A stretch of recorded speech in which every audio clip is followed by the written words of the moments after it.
Hello everyone, welcome to Moving Violations. This is Russ LeBlanc, NEC consultant for ECNM Magazine. Look at this mess of wires I just found just walking by on the public sidewalk here. Look at that.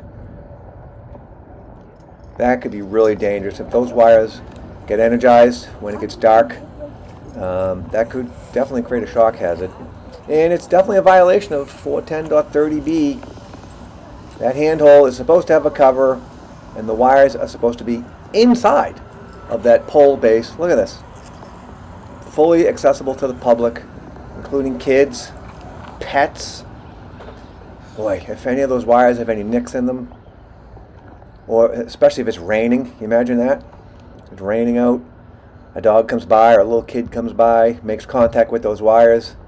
Oh boy, that could be a really bad situation. This absolutely needs to be repaired.